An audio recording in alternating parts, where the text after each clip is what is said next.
We will first begin with a brief presentation, and I really want to ask you to listen in with us because we have our budget director. Before we give our public comments, just please enjoy a few minutes of a presentation on what we're dealing with in the city of Milwaukee in 2026. I think a lot of us think we know what's going on, but this would be a great way if we could all walk out of here as ambassadors of information to get a snapshot of the 2026 budget. I think that'll put things in perspective as we testify on what we're passionate about. So with that, I'm going to have Budget Director Nick Kovac, a brief presentation, and then we'll go into the public testimony.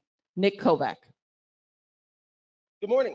Good morning. Good morning. Can everyone hear me? And I think I'm using the mic well enough for there's people online too, right? Okay, so I'll make sure to stay near the mic, or do I need to hold it?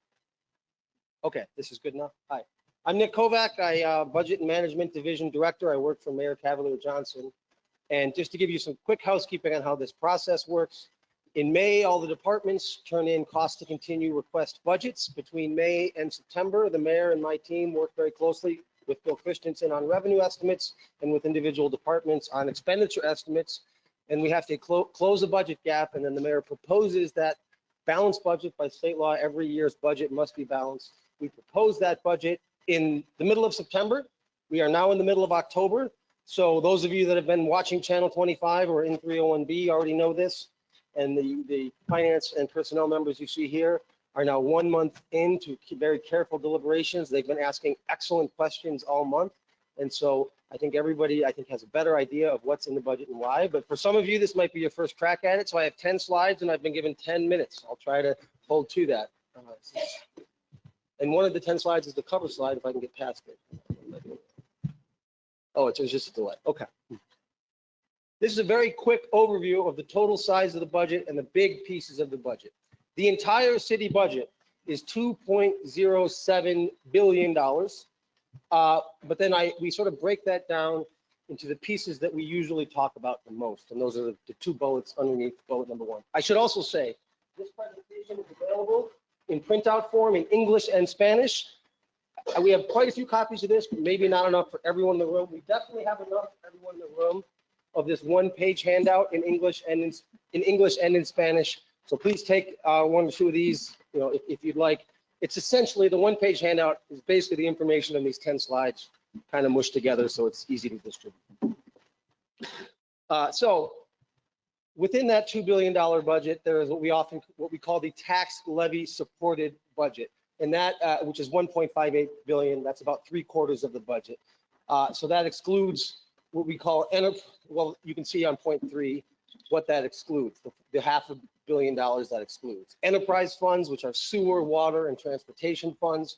The grant and aid fund, which is where we accept grants from mostly the federal and the state governments. The county delinquent tax fund. The economic development fund, which is how we fund a lot of our tax incremental districts and financing. And then the settlement fund, which is lately has been opioids and Juul settlement money, which the fire department and the health department are putting to very good use to, in the case of Juul, discourage teen smoking, and in the case of opioids, intervene upstream to prevent opioid overdoses. So, okay, so we'll lay on this. So I should have mentioned the bullet point 2, or the second bullet point under the first point. General city purposes budget. I'll have some pie charts that go into what that is. That's often what people think of as the budget, because that's the operating budget for departments, the O&M budget for departments. So operating salaries, equipment, special funds for departments. It also includes our new capital borrowing, our old debt, and our pension obligations. So that's why it's so much bigger. It's double what you think it is, right? Because between debt, new borrowing, and pension expenses, you do get up to $1.5 billion. But the general city purposes budget, the departmental O&M budget, is $810.7 million. The total budget is up 2% from last year. The tax levy is up 3%. I'll have more details on that, which is $9.7 million total, up to $333.9 million. The tax rate actually goes down, but unlike 2 mayors ago, we don't take credit for that anymore. I meant Norquist used to take credit for this. The assessments went up 15%. Therefore, even though taxes went up 3%, the rate everybody pays per dollar of assessed property goes down. But as a practical matter, unless your property went down when everybody else's went up, you're going to be paying more. So we want to be honest about the rate is going down. And then major user fees, of which there are 5, and they all start with S, and we'll have more detail on that on a later slide, are going up between 3.5 and 4%. So what's the typical impact on a household? Typical impact, the tax levy, we compute this based on the average value of a house in the prior year, multiplied by the rate, and then we do the same thing the next year. It's very unlikely that your house was exactly the median value in 2 straight years. So this is probably not going to be anyone's individual exact experience, but it's the closest we can do to a summary where there's a lot of complicated variables. But the tax levy would go up about $67 on the median household. The municipal services bill, this is a firmer number. If you have an average size house, average frontage house, you're probably going to be paying this amount, another $23 rounded in municipal services. And we have more details on this right here. Okay, this might be hard to see, but those, if you have printouts, you have it. I'll also read off the big numbers. These are the 5 fees that all start with S that I told you about before. The solid waste fee, sometimes called the sanitation fee or the garbage fee, snow and ice removal fee, street lighting fee, sewer fee, and stormwater fee. And so in the case of solid waste, you pay per garbage cart. In the case of snow and ice, you pay, and street lights, both of those you pay by your street frontage. So if you have, this is based on having a 40-foot wide lot. If you're narrower or wider, you'll pay proportionally more. Sewer is based on your water usage, and stormwater, everyone pretty much pays the same if you just own a house. But the big box stores with really big parking lots do pay more on the stormwater fee. And with all of these fees, these do include tax exempt properties pay these fees as well. So you get a little more bang for your buck on the fees increases. And there is a proposed $10 increase in the vehicle registration fee, often colloquially known as the wheel tax, but it's technically by state law a fee, the vehicle registration fee, to increase from $30 to $40 on the city side. These are some pie charts to just give you a sense of how your tax dollars are being distributed. So this is the way the tax levy is distributed by budget section. So I mentioned before, the general city purposes budget is only a part of the overall levy supported budget. And I mentioned that other parts of the levy supported budget include debt costs and pension costs. And we shouldn't say obviously, we have other sources of funds, in particular the sales tax via Act 12, to pay for debt. And we also have other sources of funds to pay for debt as well, like the public debt amortization fund. So you use the sources you can to pay off pension and debt that you can, but then any remaining bill on debt costs or pension costs, the levy has to fund. So you see that once you borrow money and once you take out a pension, you are, I shouldn't say once you take out a pension, the city is contractually committed to a pension process. So we owe this pension money, we owe this debt money. No matter what anyone says at this meeting today, we can't change our mind and say we're not going to pay off our old debt or we're not going to pay our pensions. We have to pay that first. So what's left then is what's available out of the tax levy for general city purposes budget. And as you can see, that's only 43.3% of that $333.9 million overall that's raised by the tax levy. That's actually slightly better than a couple of years ago. Act 12 helped us on this. One of the benchmarks, going back several budget directors to Mark Nicolini, one of his benchmarks, which we've maintained, is it'd be nice, or it's a good benchmark to say at least 40% of your tax levy should be available for general city purposes. And we were shy of that a couple of years ago. We're now back north of 40%, thanks to Act 12 and the new revenue sources created that way. Now, within that general city purposes budget, this is that $810 million budget I told you about that describes departmental operating budgets. A lot of you have seen this chart. First, I'll explain it in general and then explain how some of the movement has happened before. This shows you what the big 3 are of city departments. It's police, fire, and it's the Department of Public Works. And then we're in the library, so I should mention them too. We get, dollar for dollar, we get a lot of value out of the library, but they're only 3.9% of the overall general city purposes budget. A couple of notes I'll make on this slide. One is, it's the way we budget for fringes. There's a fringe offset, and then we budget those. We actually budget pension and healthcare costs separately, even though it's in the general city purposes budget. But the way we split it out department by department, there's a little bit of adjustments that had to be made. So if you actually add up the numbers in this pie chart, it doesn't add up exactly to 810. I can explain why, if there's any budget nerds or spreadsheet nerds, I can explain the adjustment we had to make to get the most accurate possible percentage. But that process we use, where we sort of take the fringes out, we leave the fringe estimate in each department, is the most transparent way to present the relative cost of each department. So we've used that same methodology for years. A lot of you will notice that fire just jumped up a couple percent and police just jumped down a couple percent. And you'll wonder if that reflects a decision or an expression of priorities in this budget. It doesn't. It relates strictly to, I mean, there's some nuance and we can talk about what we're funding in each of those departments, but in big picture, I'll just say it was almost entirely due to that movement to the timing of contracts. The fire, when there is an expired contract, which there was for all three unions, police supervisors, police association, and local 215, the firefighters union. In last year's budget, all three of those were expired for a couple of years each. We've since settled with police supervisors and we've settled with fire. So fire got significant, signed a 4-year contract. Hi, Sky and Quinn. We do have a couple of kids. Those are my kids, if anyone wants to. So there's a children's librarian here to assist you. The raises over the course of a 4-year contract, 23, 4, 5, and 6, are reflected now, and not just raises, but they negotiated for more vacation days, which in exchange for not getting a raise in 1 year, and that did increase our costs for fire. We had to hire more firefighters to allow them to have more vacation. So that's why fire jumped up. Police went down because they're still on 22 wages. We are still paying police wages as of the end of year 2022. We're currently in arbitration, negotiating how much of a raise they should get for the last 3 years. And that will obviously then bump this up, but we can't budget for an unknown number. So that money is kept separately in the wages supplement fund. It doesn't, so that's a special purpose account, which, as I said before, we pull that out when we do these calculations. So that's just to give you some context that there's movement in the fire and police numbers, not related to structural prioritization decisions the mayor or the council is making, but rather related to what I just described, the timing of contracts. Okay, this now shows you, that was where your money goes, basically, within departments, within the general city purposes budget. This is now the entire, well, not the entire, but the tax levy supported budget, so $1.5 billion. This includes pension and debt costs.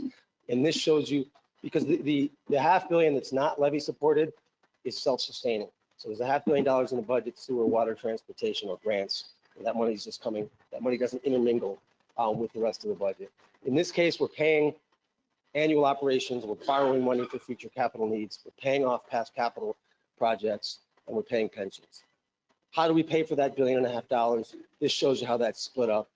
The big ones, of course, are property tax, intergovernmental revenue, which the primary driver of that is state shared revenue, which Act 12 made a big change to and increased. And then the sales tax, that 13%, that $200 million a year is a big deal and is a game changer. And I've got just a couple more slides left. And this one I could talk about for 3 minutes, Nick. I have 3 minutes left? Yep. Oh, I'm kind of on time. That's not bad. I could talk about this for 3 hours, but I won't. There's been this gives you a history of budget gaps. I opened this presentation by talking about you start the year in May. Really, you started earlier than that because you got to prepare the request. But in May, you know how big your gap is, and then you have to close it. Historically, the gap was pretty big, and we thought it was big at the time. We were making cuts because the state had frozen shared revenue, so relative to inflation, we were losing money. And that was kind of, the normal was cut, but try to get through all the way up to some real wild fluctuations that started happening in 2020. You might think that was due to COVID. It really wasn't. It was due to the way we fund pensions, and we were about to enter our third 5-year stable funding for pensions in the context of having to massively lower our discount rate, which massively increased our pension costs. And so that started to jump up. Also, to close that gap, since we had no other options, we used a lot of federal money, now this is related to COVID. Because of COVID, we got $400 million, round numbers, from the federal government. And we used that in the 22, 3, and 4 budgets to balance the budget. But when you use a one-time federal grant to balance the budget, you can't just assume it for the next year. So it actually made the gap bigger. By closing the gap with grants, it made the following year's gap bigger. And then the big change from 24 to 5 is that after the 24 budget requests came in, we were then able to recognize sales tax money, and that sales tax money lowered the gap. But the reason I showed this slide is the gap was lower than it was in the real crisis of 23 and 4, but it's still higher than it was in every year before that. So Act 12 was a game changer. It provided us with more than $200 million in annual revenue. But as you can see, our gaps were about $200 million already. At first glance, you squint, you say, well, you're even then. You were 200 short and you got 200. Not exactly, because A, those costs keep going up higher than your other revenues that are coming in. But most importantly, Act 12 didn't just give us the right to levy a sales tax in Milwaukee and didn't just give us finally an inflation adjustment to shared revenue. It also significantly increased our expenditures. So it increased this gap to well over 200 million. It increased the gap by once again changing the funding formula for our pensions. That was a 40, 50 million a year there at the time, and it's actually ended up being even more than that. So, and then it also made requirements that police and fire sworn staff had to be increased. So between the pension obligations and the sworn staffing for police and fire, the gap or the amount of money we owe to maintain city operations is still significantly higher than the total amount of money, including the new money we're getting in because of Act 12. So how did we close the gap? We made withdrawals from reserves, the same amount we withdrawed last year. So again, if you squint, that sounds sustainable. But if you ask Bill, and I have, Comptroller Christensen, he would tell you to not expect this amount of money to be available next year. So if we take any more than this, we're actually making our problem twice as big in the 27 budget. But we did as much as we could responsibly from reserves. We increased revenue as much as we could, which is probably the least popular part of these slides. I opened with that, admitting the taxes and fee and wheel tax increases. Those are part of how we balance the budget. Without those, we would have had even deeper cuts. And we still made about $28 million in cuts relative to the requests that came in. I will admit that one of the cuts that's gotten a lot of attention is that we did about a year and a half ago, thanks to the great work of this committee, we added Sunday hours at Good Hope and Tippy and at Central. The mayor has chose to maintain hours at Central, but to not Sunday hours at Central, but to not continue Sunday hours at Good Hope and Tippy. That was a savings of about $800,000. I don't want to spill any tea, but there are active discussions because it's a high priority for the council between the council and the mayor's office and the Milwaukee Public Library to figure out if there's a way to not have those cuts in the libraries in an affordable manner. So that's one of our priorities that we're working on as the council tries to improve the mayor's proposal. And then I think I'll also mention, since people will hear, we maintained the funding from last year for down payment assistance in the Department of State Development, but it is lower than the peak that it was at under ARPA. When we had a lot of ARPA money, down payment hit a peak that we've not hit again. We've maintained what it was last year, and that is also an area of intense discussion between the public, this committee, and my boss, Mayor Johnson. Thank you. That gives you some context for the decisions we have to make, and I guess that's 10 minutes. So thank you very much. Thank you so much. Thank you. How do you talk about over $1 billion budget in 10 minutes, right? Okay. That's our budget director, Nick Kovac. And just to put it in perspective here, this is the budget that the Finance and Personnel Committee was given from the mayor. And for the past 2 weeks, we've been hearing from every department. When you're directing your comments today, remember, this timing was picked especially because now is the time for us to produce budget amendments. If you want to see change, if you like or don't like anything there, let us know, and we will do the very best we can to balance it with the options that we have in front of us. So remember, please direct your comments to the Common Council, the Finance and Personnel Committee that is here to listen to you and see if we can make any changes to the mayor's proposed budget. What you just heard about was the proposed budget. Democracy has a check and balance, co-equal branches of government, and that's why we're here today. With that, just a reminder one more time, because we have some new faces here. We were also joined, he's getting a tour right now, but Common Council President Jose Perez is here. Anyone who needs Spanish language translation services, alguien que precisa ayuda en la idioma de español o alguna traducción, por favor, levanten las manos, los dos, Joanna y Yadira. Thank you. If you need any help with Spanish translation, they're back there. It'll be 2 minutes per person. We'll go to you wonderful people that are here in person, and we've got about 10 people online. Please wait online. You can put us on mute, and then we'll get to you. It'll be 2 minutes. We will be tight on the 2 minutes. Direct your comments towards the Finance and Personnel Committee. Direct your comments to the budget too. We appreciate that. What I will do is I will read 3 names. It'll be kind of like a batter up. Too soon with the Brewers, sorry. Okay. Thank you. I'll gavel myself out. Okay. So we'll have a person up on deck and then someone in the hole or the third. So 1, 2, 3. Please be ready to go. Number 1 speaker, Diane Dagelin on Hill Street. All right. Up after that, Angelique. And up after that looks like Dreen Harper. And I absolutely please correct your name for the record when you speak. some people, their handwriting is a little hard. So Diane, please begin. Good morning. I'm Diane Daglin. I'm a member of MICA, which is the Milwaukee Intercity Congregations Alive for Hope. I'm on the Health Equity Task Force. I'm also a member of Coalition of Lead Emergency. Our task force supports the funding for the Health Department's doula program. Our ask is that it provide postpartum doula services, either in addition or as an alternative to its current prepartum care services. Postpartum program will address three things. One, high infant mortality in Milwaukee, especially among mothers of color.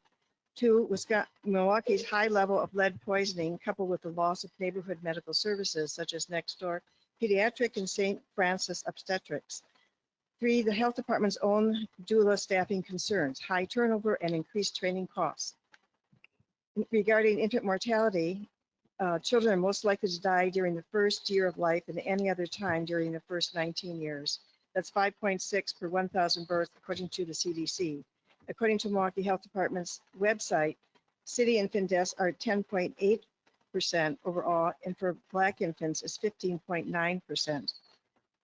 The state legislature has repeatedly denied newborns and their mothers postpartum services. Wisconsin lawmakers only allow for 60 days of postpartum care coverage through Medicaid, while 48 other states allow for 12 months of care. Regarding lead education, the recent ongoing MICA's health survey indicates that people living in 53205, 06, 10, 12, and 16 have an urgent need for doula services and lead education. Milwaukee has the highest levels of lead in the nation, one of the highest in the nation, with over 1,000 children tested at 3.5 per deciliter in 2023, which surpasses 97% of all U.S. children. Rather than being given a pamphlet, new mothers need personal instruction through a trusted relationship with a doula 30 seconds. to help filtered water and know how to use filtered water for the baby formula rather than hot tap water that intensifies toxicity and causes permanent brain damage. The city health department staffing problems, according to our commissioner, the doula turnover is high due in part to high stress of birth unpredictability, resulting in larger caseload ratios for remaining staff and increased training costs. Reportedly, as of September of this year, 6 out of 8 doula positions are vacant. Focusing on postpartum care would reduce worker stress by allowing for scheduled visits, and turnover training costs would be reduced by a paycheck charge that is waived for each year that the new hire remains employed by the health department. Thank you. Thank you. Thank you. Thank you so much. Thank you. Well, while Angelique is making their way up, we have some representatives from Central Asia that are monitoring and learning about democracy in action and how to engage the public. We just want to recognize you. Thank you so much for being here. Thank you. We do too. Solidarity. Take care. All right. Angelique is up, followed by Dreen, and then Tiana. Angelique, Tiana. please. Yes, good morning. My name is Angelique Wells. A little closer. Thank you. Okay. Good morning. My name is Angelique Wells, and I'm with the Coalition on Lead Emergency, and we all are here together. So what we do is we educate parents about lead. So what we need lead safety kits, filtering pitchers. We need the children to be tested for lead. We need materials to help us to do that. We would like to be trained so that we can actually check the children for lead, as well as giving the parents those results. We would like to also have fundamentals showing them about filtered water. We want to have more education for the parents. We want lead testing materials as well. Thank you. Thank you so much. Please. Good morning. My name is Oreen Harper, and we're with the Lead Safe and Healthy Homes Project with Cole. Everything we do is based around childhood lead poisoning. We have families here with us that have participated in our programs, come to our cooking classes, because we show you how to eat to push the lead out of the body. We've had over 100 children tested in our program with Children's Hospital. So that makes a really big difference. We also refer the children out that have elevated blood levels with the health department to get them health nurses to help them bring the lead levels down and any other services that they need. This is very detrimental to us and to our neighborhoods and families in our neighborhoods because they need to know where the children's lead levels at to explain the behaviors in the children if there are any, to explain the behaviors in adults because even as adults we can also experience elevated blood levels. So by us having the materials and having the lead safety kits and having the education and having just everything that we need to provide to our families, we can get things accomplished more easier, more quick, and more efficient. Thank you. You're welcome. Oreen, accept my apology on your name. I'm Oh, so you're sorry. very welcome. I'll It's get, very- I'll get my glasses. I need to Thank see you that. so much. Thank you for your work. You're welcome. Okay, is this Tiana? I'm sorry, I'm Tatiana. Tatiana Just to- Wells. Yes, correct. Tatiana, thank Correct. you. Just to piggyback off of what they said, children, they're our future. So we want to focus on them, and we don't want them to be as healthy as possible. We want to be proactive with them. So everything that we're doing is proactivity. We want to make sure that they're tested. We want to make sure that they are as healthy as possible. So just providing parents, families, homes with pitchers of water to filter out their water. Water pitchers to filter out their water, making sure that they're up to date, getting tested the 3 times a year, providing them with even foods. There are certain foods, certain fibers, certain greens that help absorb the lead within the child. So making sure that they're able to get those things as well, and just give them as many resources as we can to help them absorb the lead within their system. Thank you. Thank you so much. Hello, my name is LaDonna Gill. I'm a parent and a grandparent, and my grandchildren had leads and got tested for lead from the homes we have. And some of these homes do have leads and paint chips and all that. And I'm also part of the coding program, and they teach us how to do stuff for our children, and they do help, and we asking for y'all to support us with it because our children really need it. So I appreciate it. Thank you. Thank you so much. Let me pause just for order. Everybody here registered, correct? Okay. Can you just say your name so I can bump you to the front here? My name is Connie Pygott. Please proceed, Connie. I'm a mom. I'm with Codes, and my daughter, she was 18 months when I found out that she had lead. So I agree with them that we need these budgets for our kids' safety Thank you. because I have nieces and nephews. One of my nephews is autistic because he has lead. So we need these budgets. We can't let them go. Our kids need to feel safe. Our kids need to be healthy. That's all. Thank you, Connie. Okay. Can I have your Hello, first my name is Dominique. Yes. Is it Tompkins? Thank you, Yes. Dominique, please. Hi, I'm here with the Lead Coalition with Cooking with Code, and I'm also a mother of 3 kids who have lead. All of them tested for lead levels. Their lead levels had been like a 10.1 to a 10.4. When I was growing up, I had lead also, so I know how it feels to grow up with lead. One of my oldest daughter have autism, and she have behavioral health problems, and she goes to MPS school also. So far her school haven't tested for the lead, but then they just started testing Hopkins Lloyd community for lead too. So yes, I'm here to fight for what our kids really need. I'd rather see healthy kids than to hear about kids that's out here dying from lead or constantly having disabilities from the lead. And kids with disabilities tend to be hard to deal with because most people be like, oh, they have disability problems or behavioral health problems. I'm a mom that deal with that every day. And it's something new with my daughter every day. Even when I take her to the doctor, I don't even try the behavioral health specialist. People tell me, oh, she needs to be put on medication. And I be like, that's not the source to get my child help. If you could find out ways to help them and not, well, they drinking this lead with the water, or the soil, or every day we have to change the clothes, bathing, putting, washing their hands is not just in the children and the adults, it's in our pets too. Every day I'm giving my pets a bath because they be outside and they play in the dirt. I'm like, wow, it's in pets too. I didn't know that. So I'm like, okay, I joined the coalition to get help for our children because I want to help find ways to make it better. I feed my kids fruits and vegetables every day, and that brought their lead levels down. Thank you so much. Thank you for sharing that. Hi, you all. I am Shy McElroy. I am the Executive Director of Co-led Safe and Healthy Homes Program. So for 6 years, our program have allowed us to service over 3,000 families in the zip codes outlined, heaviest impacted 53206 and 53205. Throughout the duration of that time, we have received several grants from the state as well as philanthropy and other organizations to fund our work. And we have shown and proved that the funding is in the right place because it has allowed us to get families lead safe kit.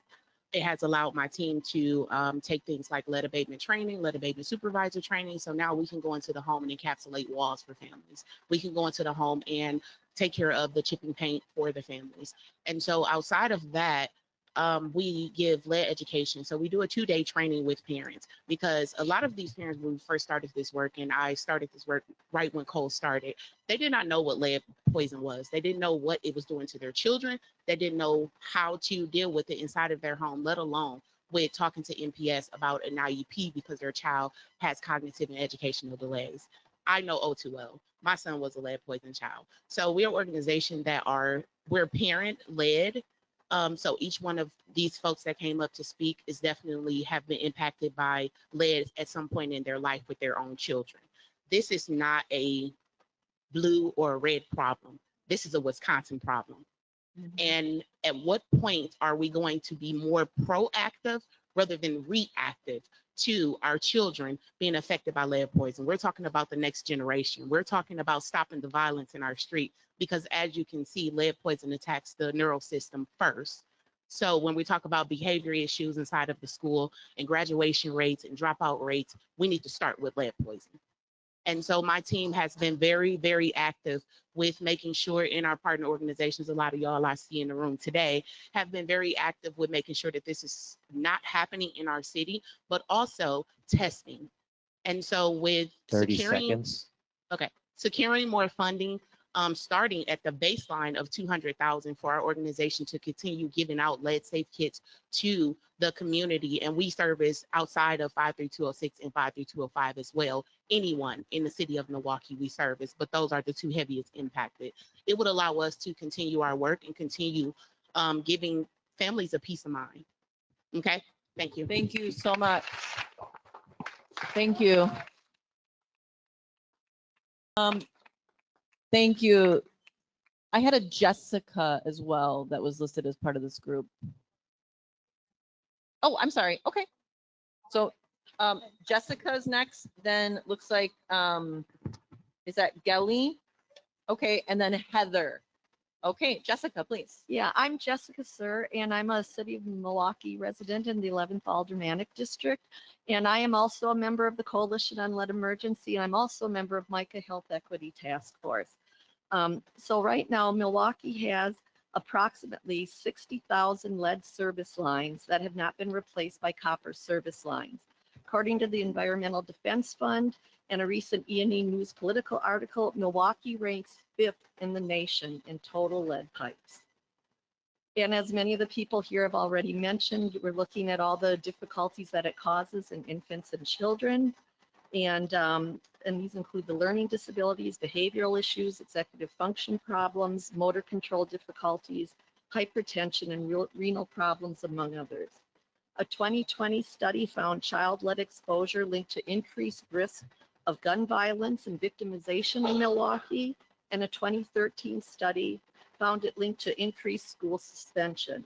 So I support ongoing funding for the Milwaukee Water Works to annually replace 5,000 lead service lines and lead laterals in order to meet the EPA's regulation requiring that all of Milwaukee's 60,000 lead service lines be replaced by 2037. I'm also here to support funding for Milwaukee Health Department's doula program, also known as the Birth Outcomes Made Better, the BOM programs, in whatever form Milwaukee Health Department decides to structure it. I do, however, encourage Milwaukee Health Department to provide extended and comprehensive postpartum doula care for 1 year after birth for both mothers and infants. I also think that included in those comprehensive services could be in-home education and support for breastfeeding, and also importantly, lead education to include providing water filters and demonstrations on how to use them, addressing how to deal with lead paint issues in the 30 home. seconds. And also, and I think that this is really vital because the Milwaukee Water Works will not complete replacement of the 60,000 lead service lines until 2037. So we need to protect the children. I guess I'm a former CPA and a retired social worker psychotherapist. The psychotherapist in me cares about the loss of potential and the suffering of our children. The CPA in me hopes that you will look at funding these issues in order to prevent ongoing harm to our children, which will lead to less need for tax funding in the future. So thank you very much. And I have a couple handouts to Okay. give to you. Oh, thank you so much. Thank you. Okay. Was that, am I pronouncing that right? Gelly or Jelly? Gilly. Gailey? Yeah. Okay, and then Gailey, give me 1 second. Heather, and then Kelly Andrew. So Gailey, please. Hi, I'm Gila Galpo, and I work I volunteer in Micah, and I'm here to advocate for the postpartum doula program as part of the Milwaukee Health Department. I am a retired nurse, and I have worked in many areas of the city in nursing with small children, infants, in the school system. I have also worked at back then the county ER and eventually the private trauma ICU. What I have seen and experienced is what I think is an important outcome of not preventative care. There are many issues that I think could be improved, and we see now population by intervening early. For instance, we all heard about the lead. If we had a doula coming and talking to mom, I mean, when somebody gives us so much new information, it's hard to grasp it. But if somebody comes into the house and reminds them of all the other things they have to do now, the child needs to be lead tested, they'll do it. Then also safe sleeping and looking at postpartum depression. Those are all really important issues. And I think with a postpartum doula service, we could address many of them. Thank you. Thank you, ma'am. Thank you. Heather Kelly Ray. Heather Kelly Ray. Heather, good morning. Good morning. Good morning, Alderwoman Dimitrijevic and members of Finance and Personnel Committee. My name is Heather Doomer-Combs, Take Root Program Director. Take Root Milwaukee is a consortium of over 60 members working collectively to promote sustainable homeownership in Milwaukee. I'm here this morning to speak to you regarding the amount allocated in the Home Down Payment Assistance Program in the City of Milwaukee's 2026 proposed budget. Currently included in the proposed budget is $600,000 for the DPA program, which is a reduction from the amount that was provided in 2025, totaling $1.55 million. We are asking that you consider increasing the funding for this important program to its current level. The city's down payment assistance program began in 2021 and has been an instrumental piece in advancing homeownership in Milwaukee. Each year, these funds have been fully dispersed to home buyers through the HUD certified local housing counseling organizations. This program has currently helped 1,000 families purchase homes, and over 95% of them are people of color. Without fully funding down payment assistance in the city's budget, 150 families will lose this opportunity to purchase a home. Given the current housing market, now is not the time for the city to reduce their investment in this successful program. On behalf of the Take Root Milwaukee members, I respectfully ask that you seriously consider fully funding this important program in the 2026 budget. Thank you. Thank you so much. Kelly, Ray, and Ian. Okay. Are you Kelly and Ray, or just Kelly Andrew. and then Ray? Oh, thank you so much. Okay, Kelly, please. Thank you for having us today. I'm Kelly Andrew. I've been a resident of Milwaukee for about 25 years. I'm a homeowner here, and I'm the VP of Strategic Partnerships at Axe Housing. Down payment assistance is something that's critical for our city, and I hope that you'll consider increasing the budget this year for it. Families really benefit from homeownership. We know this, and we know families are capable of homeownership. This down payment assistance funding is what gets so many families there, and the thought of 150 families not being able to access homeownership next year is just devastating for the city. Homeowners are people who care about their blocks. They're people who care about the community. The children of homeowners are having better outcomes in school. We know that this is something that can be really impactful for the whole city. So I would ask for your consideration in increasing the down payment assistance funding for the 2026 budget. Thank you. Ray, Ian, and Jennifer. Ray, please. Hey, good morning. I feel Morning. really short. My name is Ray, and I am a commissioner on the Equal Rights Commission.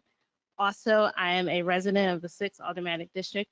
Not only a resident, I bought a house 5 years ago through Axe Housing, and I'm on the board of Axe Housing currently, and I have a child. And when I bought my house, I was really struggling to save money and like save for the house and like pay my bills and just like live as a regular person. But Axe Housing and their coaching really helped me get to that finish line to be mortgage ready. And I see the potential in Milwaukee residents. We have the housing stock available for folks, and I want to make sure that people can be like me and be able to buy a house and get that last mile for being ready to purchase their homes. And so my request is that you increase the down payment assistance for families, because we don't want people to continually be locked out of an opportunity to buy a house that not only benefits them, but also benefits future generations as well. Thank you, Ray. Thank you. Thank you so much. Ian, Jennifer, Lori. Ian. Budget Director Kovac, Finance and Personnel Committee, and esteemed members of the Common Council, good morning. My name is Ian Gunther. I'm the Chief Steward of Ask Me Local 47, the city union that covers the Department of Neighborhood Services, Department of City Development, the Assessor's Office, and the majority of Milwaukee Water Works employees. I am also an electrical engineer at the Plants Engineering at Linwood Water Treatment Plant. It is an honor to speak to you again. I'm among many city workers here who have stood up to organize this union, as well as locals 426, 33, and 550. We represent a new wave of concerted action around defending and advocating for the dignity of city workers. City of Milwaukee workers, please stand up and be recognized. Nearly 2 weeks ago, at the first joint public hearing on the 2026 budget, the city workers gave you their personal accounts on how they are struggling to make ends meet while providing critical city services and working on crucial city infrastructure. The members of the Common Council rely on labor from DNS employees to take care of the constituents' issues, yet some DNS employees work a second job to get by. City of Milwaukee residents rely on water repair workers to get safe drinking water. And yet only a couple of years ago, many of them banded together in a sick out to draw attention to their punishing working conditions and low pay. Our workers carried our city through the recent floods, the global pandemic, and even the floods of 2010. But will our paychecks carry us through the disasters and illnesses in our lives? For too many of us, the answer is no. Our demand for a 6.5% raise is only the beginning. The policies of the city, even in the 3 years since I've worked here, have ratcheted up the anxiety of every city worker. We went from 6-month probations for new promoted employees to full year probations. I was underhired for a level 3 position. That means 3 full years of probation for me, 3 years of second guessing myself to ensure my record is spotless. It is obvious to me that the city is making every effort to ensure that if you make a mistake, you're on your way out the door. And considering the budget shortfall, it's easy to see that this decision is a cold and calculated one by the city administration to cut labor costs. To pay city workers poorly and also jack up the requirements needed for us to maintain our jobs, well, it's short-sighted to say the least. 30 seconds. These are people who are passionate about the city, and you're building a work culture that sends them to the hospital with panic attacks. So this is why I don't just say we deserve fair compensation, we deserve dignity. This is a moral issue. We are more than just a line item on a budget. We are good people with family that pay taxes. We own houses. And need I remind everyone in this room, we vote in aldermanic and mayoral races. And when Act 10 is struck down next year and we have a contract again, we will remember the decisions that you made on this budget. I hope that for all our sakes, it will be a memory that is fond from the Common Council and the mayor for standing up for city workers. Thank you for your time. Thank you. Okay. I do appreciate all the positive vibes, but if we can just shorten it so we can get through everybody. So next up is Jennifer, Hi. Lori, and Tyler. Hi, can everybody hear me? Yes. My name is Jennifer Paul. I'm a librarian working for the Milwaukee Public Library. I've been a city worker for 15 years now. I did not become a librarian or a public servant to become rich. I do it because I want to be of use to my community. I want to make the place around me a better place to live, to increase the quality of life for everyone around me. And I think that desire is shared by a lot of city workers, but that desire can sometimes be taken advantage of with the assumption that we will have an endless capacity to do more and more and more with dwindling resources. As Nick Kovacs said, the library in particular, dollar for dollar, we get a lot out of the library. Yet the library's budget is, as it stands right now, being cut $704,000. We are losing 12.5 full-time equivalent positions, and we're still trying to maintain our hours, support this beautiful new building that we built, all the programming we do. A lot of people think of libraries still as just places where you go to get books and study. We have become so much more than that, just out of desire to serve our community. We're community centers, we are homework help, we are doing social services now. We're one of the few places left that people can go and just be. They don't have to buy anything. There's no expectations there. So together with my union siblings, what Ian said was true. A lot of my coworkers are struggling to make ends meet. They are not being compensated enough to, they'll live with 2 or 3 roommates. They will worry about grocery bills, all sorts of things like that. So we just basically want enough to live a comfortable life. So together with my union siblings, I am demanding a 6.5% raise to be put into the 2026 City of Milwaukee budget for Milwaukee workers. We deserve fair compensation for labor performed, and we deserve dignity for hard work. Thank you. Thank you. Lori, Tyler, Connor. Lori, Tyler, Connor. Lori. It was Lori Sears? Yes. Oh, good morning. Good morning. Good morning, ladies and gentlemen. Thank you for holding this forum.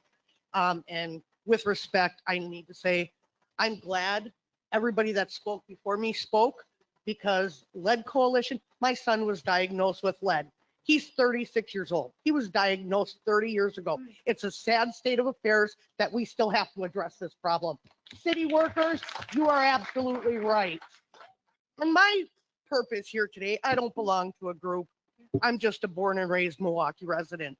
I don't have a speech in my hand. What I have in my hand is public access. It's all the property tax assessments for the people that live on my block and across the street from me. Now, I understand the economy is bad. God knows our fire and police are underpaid by a long shot. But I want to know, first of all, I'm sad the mayor is not here. Everybody on my side of the block, our land was reassessed this year 57%. Now, my backyard neighbor is Timmerman Airport. We even lost 180 feet of our property when Timmerman took 2 feet of land off of everybody a few years back. Never saw a tax deduction for that. And the crappy thing, not in addition to the 57% land value assessment increase we received, is the fact that everybody that lives across the street from us, their land was assessed this year, for the coming year, at 0%. They got 0% increase.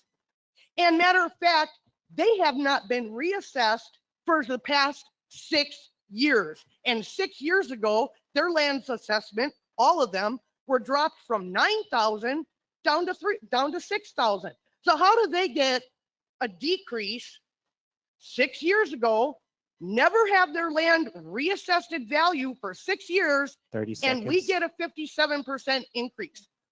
Where is that right? And the hoops we have to jump through to dispute our tax assessments are ridiculous. Most of us are at work before the office opens, and we're not home from work until the office is closed. So how do we combat, oh, well, you got to jump through this hoop, you got to write a letter, you got to do this? No, this is wrong as rain. What happened to fairness and accountability and justice? The mayor gave himself a 15% pay increase.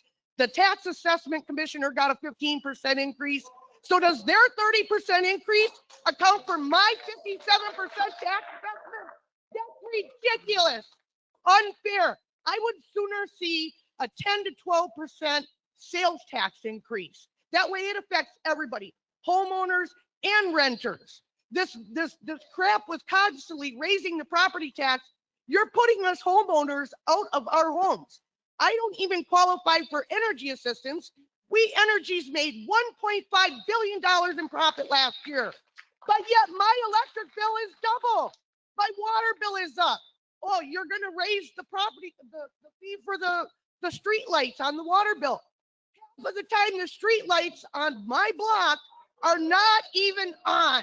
The whole block is completely blacked out. So why am I paying for street lights when they're never on? Thank you, Lori. Thank you, Lori. We heard you. We appreciate it. All right. Thank you.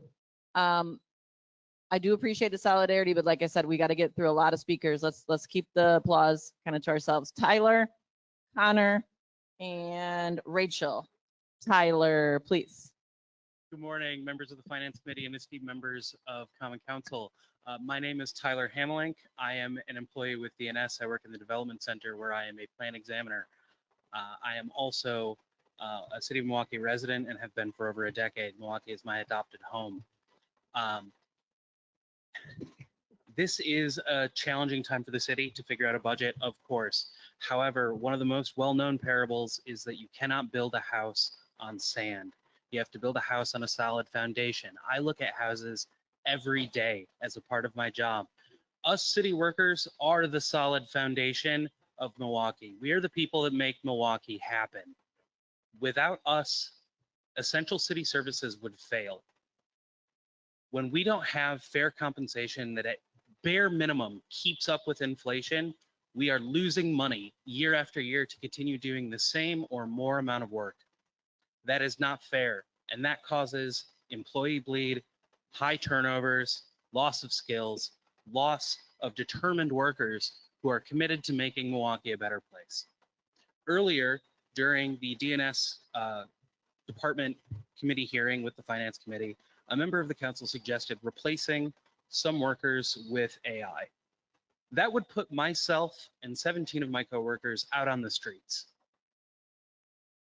Instead, how about we keep an employee group that has the best performance we have had in years, the highest rate of return we've had in years, the shortest turnaround times for employees, and may I say, an outstanding record of customer service for the citizens of Milwaukee.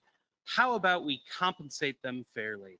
And that is not just for myself, that is for my coworkers who are in other departments, who are in other parts of DNS, who often have to work multiple jobs. 30 seconds. Thank you. to make ends meet, if we devote 40 hours of our week, every week, to making Milwaukee a better place, we should be able to afford a decent standard of living. That is pure dignity. And so I am joining with my union siblings and demanding a 6.5% raise to be put into the 2026 City of Milwaukee budget for City of Milwaukee workers. We deserve fair compensation for labor performed, and we deserve dignity for our hard work.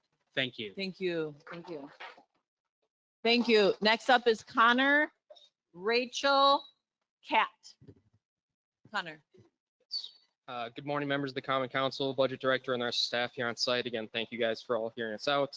My name is Connor Grossnickel. I'm a volunteer with Leaders Igniting Transformation, a youth-led, primarily Black and brown organization dedicated to advancing equity through public policy, direct action, and leadership development. With the rest of my peers in this room, I'm here today to urge this council to reconsider our city's investments. Specifically, I'd like to address the increased investment in surveillance and first response technologies in the 2026 police budget, particularly the expansion of gunshot detection systems and the use of drones as first responders. Starting with ShotSpotter, studies, including a 2024 multi-university study in Chicago, show these technologies offer minimal improvements in safety. There's less than a 2% reduction in shootings while risking over-surveillance of already marginalized communities. Controversy also comes with these technologies as seen during Yvonne Rondell Nimmers, and I apologize if that name is pronounced incorrectly, his arrest in 2019. Rondell's case was brought to the Supreme Court in Wisconsin for potential infringement of his constitutional rights as he was approached and searched for simply being in the area where ShotSpotter had been pinged. If further implementation occurs, we can not only expect the number of these problematic cases to increase, but also expect the number of payouts from lawsuits to happen, further demeaning the city's ability to pay for all these wonderful services that other people have proposed. On the cost and implementation of drones, there are similar controversies in the First and Fourth Amendment violations for drones, whether it's unintentional surveillance, surveillance from unwarranted, and those are employees who are not actually sworn-in officers, and among other worries. Without well-defined SOPs, public input, and legal backing, drones are an additional threat not only to the public, but also to the legality of those tactics. As close as Minneapolis, we are already seeing the unanticipated cost of utilizing drones as first responders. The estimates of third-party analysts place the cost of unwarranted flights of the drones at over $1 million for the city's police department. 75% of those unwarranted flights were attributed to training and public relations services. International usage, where there are some more stringent policies, has the focus of these drones on missing persons cases and investigative cases rather than as first responders. The University of Dundee depicts in their studies how waste of public dollars on unprepared implementation of these technologies decreases the legitimacy of the police in the public's eye and further describes the ways the public kind of feels about the organizations. These examples demonstrate the kind of spending that categorizes our police more as a militarized force than as community servants, and it lacks the transparency, accountability, and public input needed in our communities. As someone who studied engineering right here in Wisconsin and sought to build technology for community betterment, including the multiple environmental alternatives proposed because of the lead abatements that are needed, I've witnessed how innovation can unintentionally perpetuate harm, especially in a city like Milwaukee, one of the most segregated in the country. We are asking the council to divest from militarized tech and reinvest those funds into public libraries, social services, and community-rooted safety efforts. Let's prioritize prevention over punishment and align our budget with the values of equity and fiscal responsibility. All right. Thank you. Rachel, Kat, Jackson. Rachel, Kat, Jackson. Thank you, everybody, for keeping it 2 minutes, too. All right, Rachel. Hi, my name's Rachel. I'm a water repair worker 3 with water distribution. I've worked for the city of Milwaukee for 10 years. I repair water mains, hydrants, service lines. I remediate lead service lines. I want to start out by saying that one of my coworkers wanted to be here today. I texted him this morning. He said he could not be here because he worked from 8 in the morning yesterday until 3:30 this morning. We work outside. That's 19 and a half hours. That's mandatory. Sounds like it should be illegal, but that's what we're required to do. We get called out in the middle of the night when the wind chill is 20 below zero. We work in a hole filled with water, the water mains are broken. It's an important job. It's dangerous. And it's really needed. A lot of days we don't get breaks. I pee in a bucket in the van when I'm at work. It takes years to get proficient in my job. And a lot of my coworkers, they're not staying. They're leaving. So it's not optional for us to get a raise. I mean, if we're going to work in these conditions, like at least pay us. You know, and it's simple because I see that a lot of the higher ups, they have a lot of perks. I see them driving like a new car. They get their offices are really nice, and like and some of that money just needs to be moved around. We have the money. 30 seconds. So as a city worker, a resident of the city, like you guys need to do better. We had a sick out a couple of years ago, and promises were made they're not being kept. But thank you guys for being here, especially those of you that are listening and paying attention. Thank you. Thank you. Okay. Pat Jackson, I want to say Freddie or Freddie Ruth. Am I saying that correctly? Let me just check. Give me 1 second. Bradley was the last name. Okay, pardon me. And then I'll have you announce your name. So Kat Jackson, last name Bradley. Thank you. Kat. Yeah, thank you. My name is Kat Claus. I'm a Citizen Action of Wisconsin. I have the lovely opportunity as a Milwaukee resident to work with community organizations on health and jobs. And I am here today to ask you to fully fund the Environmental Collaboration Office, also called ECO. It is an office that not only improves public health and our communities and protects our planet, it also is helping our communities be stronger by creating green jobs with its Green Jobs Accelerator and doing work that saves us money. I know that this year is a tight budget year, but I think we should reinvest in things that can save us money down the line. Some of those things include weatherization, so we're spending less on utility bills, solar panels that again save us money down the line. I specifically wanted to talk about the Green Jobs Accelerator. This effort links providers, unions, and employers to connect residents with living wage careers. These careers help our planet and they help our community by connecting folks who maybe have not been in the workforce before or have not had a living wage. And they're doing a whole bunch of areas like HVAC, solar, plumbing, and general construction. The ECO is the bridge between projects and the local workforce ready to do the work. And that is equity in action. It's keeping dollars circulating in Milwaukee, and it creates those family supporting jobs. And I think that it's important that we continue to think about how, not only how we spend our dollars, can we spend our dollars to help residents get jobs that gives more tax money back to the city of Milwaukee, but also makes it so they don't have to decide between buying medicine and, you know, keeping their lights on. So today my ask is simple: maintain ECO staffing and base budget so they can capture external funding, expand the Green Jobs Accelerator, and scale our neighborhood projects that cut costs and improve health. Milwaukee cannot afford to leave money on the table, and fully funding ECO can allow our city to keep moving forward with climate, jobs, and a healthier future for every neighborhood. Thank you. Thank you. Jackson, Ms. Bradley, and then I have Ernestine Freeman. Okay. Okay. Oh, okay. So 1 second, please. Ms. Bradley, are you speaking for yourself and Ms. Freeman? Is that? Okay, you got it. So is this Jackson? Yeah. Yes, please, Jackson. Hey, good morning, everybody. My name is Jackson Williams. I'm a resident of Milwaukee in the District 14. So thank you, Alderwoman Dimitrijevic. I am an electrical engineer for the Bureau of Electrical Services. I work in the street lighting division, one of 3 of us, and also proud member of ASME Local 33. Shout out these guys.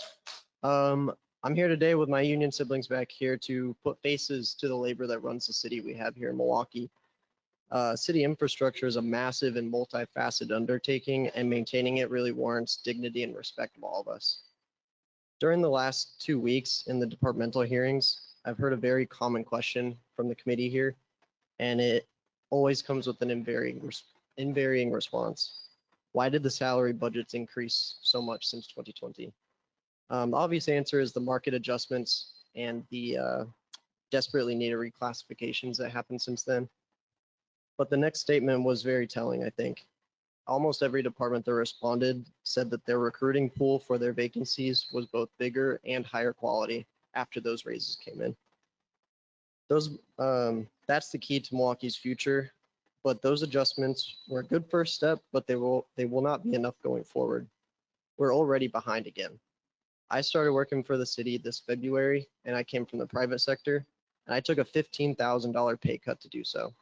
I sacrificed $15,000 a year because I believe in the mission of public service, but it shouldn't come down to that. Our love for the city and the work we do shouldn't be exploited in that way.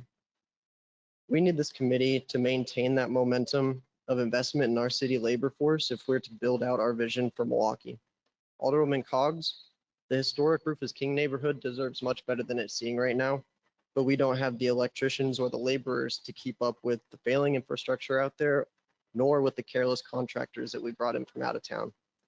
Alder Dimitrijevic, we could be expanding our solar light project on the south side. 30 seconds. But just yesterday, I was told to move that to the bottom of my priority list because we have other things that need dealing with first.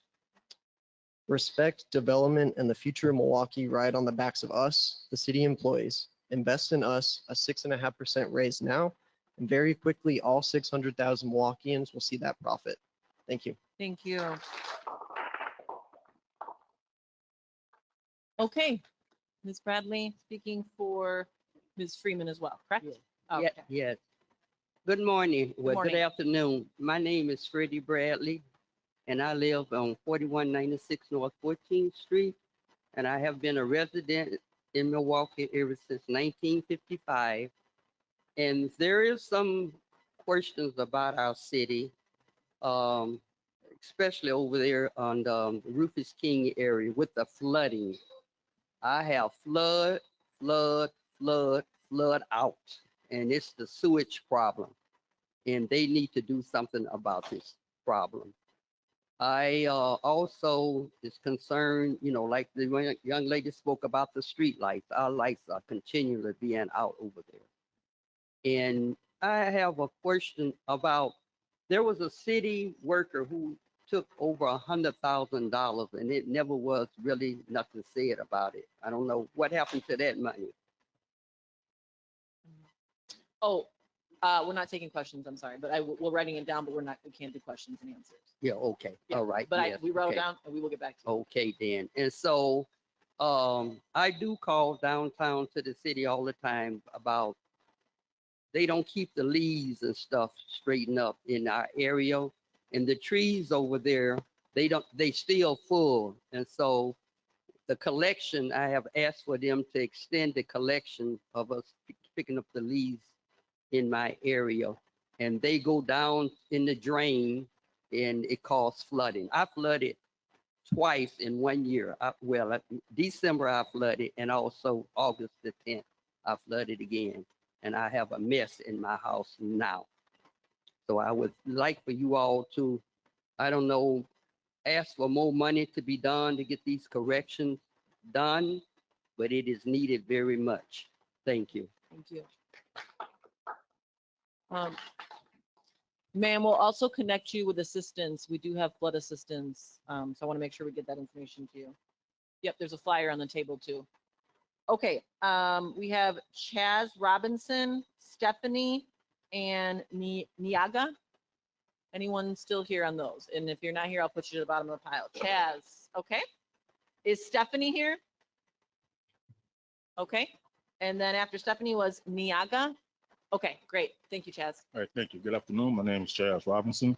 I am a water utility investigator for Milwaukee Water Works. And I've been with the city for 15 years. Take pride in what I do every day. We do a lot of hard work. We do a lot of good work. And we greatly do the best we can with what we have to work with. Unfortunately, our department, they're constantly continuously adding more and more responsibilities with each passing day, nonstop. Guaranteed there's a new rule, a new regulation, something we have to do. Unfortunately, the pay is not there. They're not compensating us properly at all. And as a result, we feel overworked, underpaid, and underappreciated. Together with my union siblings, I too am demanding a 6.5% raise be put in the 2006 City of Milwaukee budget for the City of Milwaukee workers. We deserve fair compensation for labor performed, and we deserve dignity for our hard work. Thank you very much. Thank you. Stephanie Niaga, and then Joseph Elwanger. Stephanie. Good morning, and thank you to the committee and everyone here for the opportunity to speak today about the Milwaukee City budget and its implications for climate resilience. My name is Stephanie Seawick. I hold a master's of public health degree and have focused my work on understanding how environmental and infrastructure decisions affect community health. I'm speaking today as a concerned citizen who wants to see our city invest in a safer, more sustainable future. I'm urging the council to prioritize climate adaptation and renewable energy investment rather than allowing continued dependence on fossil fuels. We need to start planning for the inevitable impacts of climate change. Milwaukee's Stephanie, excuse me. I just need to keep voices down. I'm sorry, please. Thank you, Stephanie. Milwaukee's infrastructure simply was not built for the kind of flooding and heavy rain that we have been experiencing these last few years. And as other people have mentioned, the floods this past summer have been detrimental to so many of the most vulnerable people in our community. And we cannot keep just patching over these same problems with every storm. We need to be prepared. At the same time, utilities like We Energies are still planning billion-dollar natural gas projects for our city.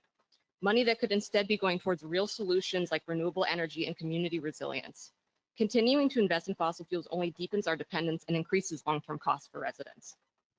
I'm asking the council to fully fund the Environmental Collaboration Office to help coordinate climate action across city departments, to expand investment in green infrastructure projects and emergency preparedness and public health. I think we should be prioritizing flood prevention and resilient stormwater management to strengthen our aging infrastructure and to safeguard vulnerable communities. We need to hold We Energies accountable for fossil fuel spending, and we need to demand real investment in clean, affordable energy. Thank you for your time and for considering these priorities. Thank you, Stephanie. Niaga, Joseph, and then it looks like Mara Bach. Mara. Okay, great. Thank you. Niaga, did I pronounce that correctly? Yeah, Niaga. Thank you. Good morning. Hello, I'm a new resident of Milwaukee and a resident of District 3 and a grad student at UWM. So I understand that in terms of the pension obligations, those can't be changed. But if we kind of assume that the demographic structure of Milwaukee employees is similar to the country, aren't we going to see going forward a sort of demographic cliff in terms of increased pension obligations, which is going to add even more pressure? And so that just kind of brings me to the fact that even though Act 12 has been good in terms of increasing revenue streams, the fact is that the restrictions that it puts in terms of the pension obligations and in terms of staffing mean that just going forward in the next 2 to 10 years, if we look at the three main costs, public works, fire, and police, if fire and police remain constant, we're going to just see public works continue to be cut and cut and cut. So I just kind of recommend that we need to reevaluate Act 12 because I completely support the public union and all the amazing work that they do, and quality services demand quality pay. So I think we need to revisit Act 12. Thank you, Niaga. Joseph Elwanger, Mara, Ron Jansen, Victoria. Okay. Good morning. Good morning. Good morning, Finance and Personnel Committee. I am Joseph Elwanger, Coordinator for the Transformational Justice Task Force of MICA, Milwaukee Inter-City Congregations Allied for Hope. And I'm here to say a strong word of support for the court alternatives program. We would like to know what the amount in the budget is for that program. We've seen $500,000 and $370,000. So I'd like to get the figure on that, but we want to first of all say that we support it the program 100% because it addresses the needs of people at the margins who are charged with a crime, such people as homeless, persons with mental health issues, persons with drug addiction issues, persons without jobs. This program offers them alternatives to not only avoid incarceration, but more importantly, to address their underlying issues. And so we support that. And we are requesting that the item in the budget has an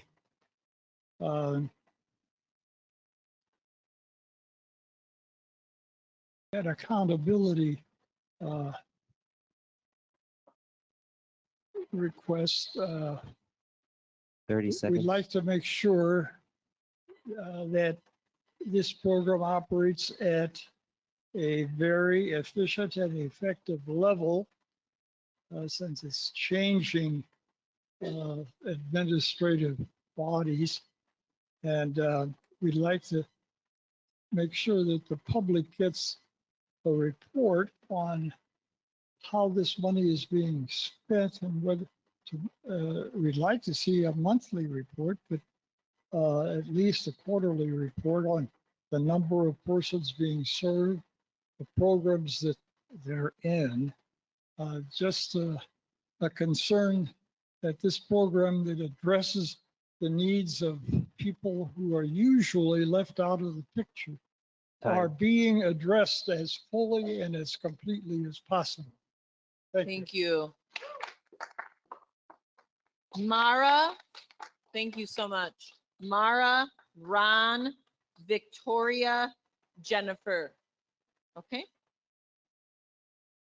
Hello, my name is Mara Bach, and I'm here not with any group, but just as a 51-year-old City of Milwaukee County resident. I'm a psychologist in the City of Milwaukee. I work with inner city residents in the areas of mental health and substance abuse. I see a definite rise in the need of services for these people. One of the many issues, but the few that I want to talk about today is need for expanding services, need for fair pay, that everyone is coming to the table with lead services. One of my biggest concerns is the issues of pension that we are paying for in the City of Milwaukee when we don't have the police or a larger portion of them required to live within the city. That money continues to go outside of the city. It does not make its way back in. I am tired of moving and buying new properties and continuing to get gouged on my property taxes every year. My land value may go down, my house may go up. I don't understand how that is calculated. I am upset with what I see as a gross mismanagement financially in this city that continues to get worse. I want to know where the $3 million that was missing from HUD, what happened to that? Why isn't that being sought after? And city officials such as Willie Hines can stay to receive their full pension in order to retire with full pension. Where is that money? What is being done to find out where this mismanagement of money is coming from? Because that could help in funding these pensions. I feel like the onus is put on the backs of Milwaukee County residents and property owners to pay for things that we should not have to pay for. I would like to see an increase in services, obviously, for mental health and substance abuse. I live around the corner from the woman who was just killed by her daughter with schizophrenia by a rock. I had a young African-American male in my backyard that I kept there for 4.5 hours who was floridly psychotic. No police would come. After 5 calls from me, his parents, we do not treat African-American males well out on the streets, especially if they're psychotic, and that has been shown to be a problem. and the city of Milwaukee. But I see those services being compromised. I think if you don't live and work within the areas that you serve, as far as police and fire, what is your buy-in for the community? Time. Thank you. Ron, Victoria, Jennifer, then Gregory. Ron, please. I'm Ron Jansen. Yesterday, I read an article about how DPW plans to issue 65,000 more parking tickets in the year ahead, and it really pissed me off. What frustrated me was that this was the third or fourth article in 2 weeks about how the city was planning to extract even more money from our pockets. And not just that, but knowing that this revenue would never make it into our communities. Instead, it'll likely turn into even more money pumped into the pockets of police, 2/3 of which don't even live in this city. The situation here in Milwaukee is dire. There's an affordability crisis. People can't afford food, childcare, housing, transportation, or much of anything. And yet all this city has to offer is more and more punishment. Just in the last few months, the city has offered, for use by its racist and increasingly violent police occupation force, drones, license plate readers, facial recognition technology, red light cameras, speed cameras, and now the ability for the police to unilaterally impound people's vehicles. Not a single one of those things will help improve living conditions for residents. They won't make housing more affordable, they won't offer raises to city workers, and it won't help offer affordable childcare or health care. And it definitely won't remove toxic lead from our communities. Not only are every single one of these things exclusively for punitive purposes, but they're all extremely expensive over the long term. And so what does the city offer residents that's positive?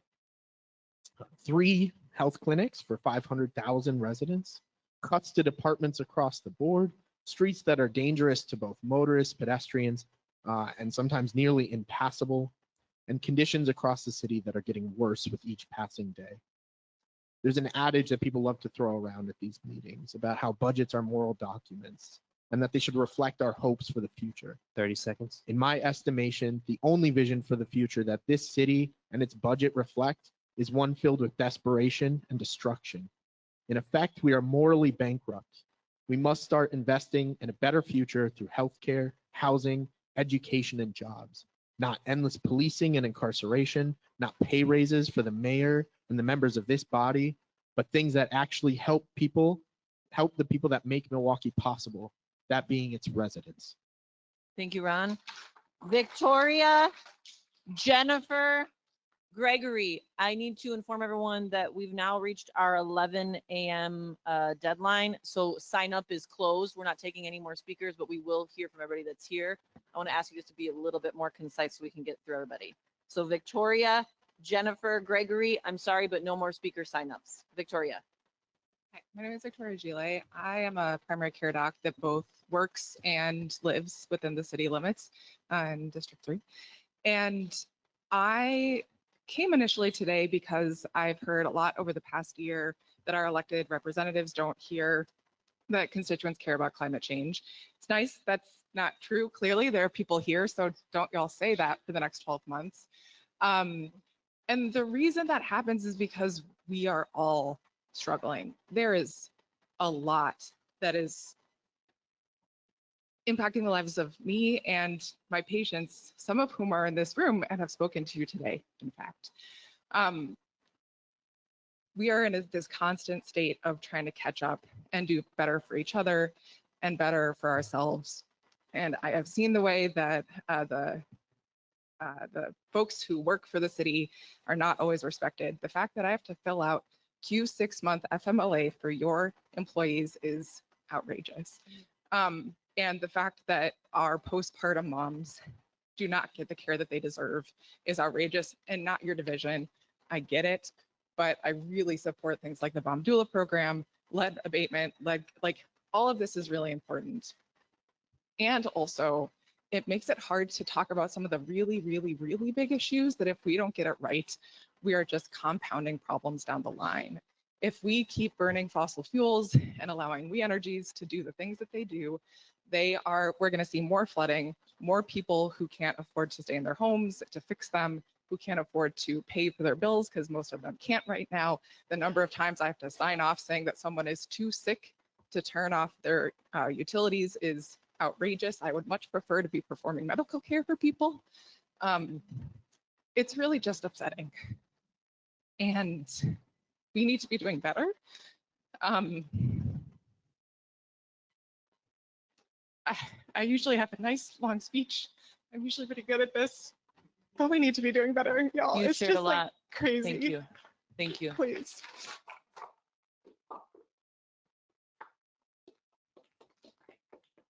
Thank you very much for that.